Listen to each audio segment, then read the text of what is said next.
Take a piece of wood. Hold it in a stream of fluorine gas. It bursts into flame. No spark, no match. It just lights up. Asbestos, the stuff we use because it doesn't burn, burns. Water? Water catches fire. This one element does that to almost everything it touches. So what's actually going on inside a fluorine atom that makes it this aggressive? Okay, so 9 protons in the nucleus, 9 electrons around it, 2 in the inner shell, 7 in the outer shell. 7, not 8. Fluorine is 1 electron short of a full outer shell, and a full shell is what every atom is trying to get to.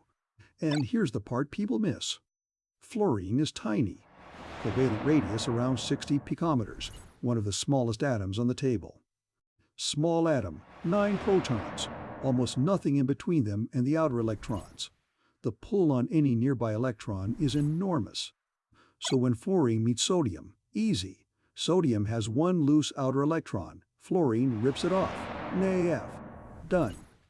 When fluorine meets water, it tears electrons off the oxygen. The water molecule comes apart. That's the flame you saw. And then, wait! Put fluorine in a glass bulb with xenon. Xenon, a noble gas, the stuff that doesn't react with anything. Leave it in sunlight. Crystals form. Xenon difluoride. Fluorine literally pulled a noble gas into a chemical bond. In a window. No heat, no catalyst, just sunlight. Okay, now here's the part that breaks your brain. Fluorine is the most reactive non-metal on the table, but it does not have the strongest pull on a single electron. Chlorine does. Electron affinity, the energy released when an atom grabs an electron. Chlorine about 349, fluorine about 328. Chlorine wins. How? Fluorine is so small that the outer shell is already packed tight with electrons. A new one squeezing in gets shoved back. The crowd fights it. But fluorine is still the most reactive non-metal because the FF bond itself is unusually weak, easy to snap apart. Once it's free atoms, the small size and the bare nucleus do the rest. Highest electronegativity on the table. 3.98.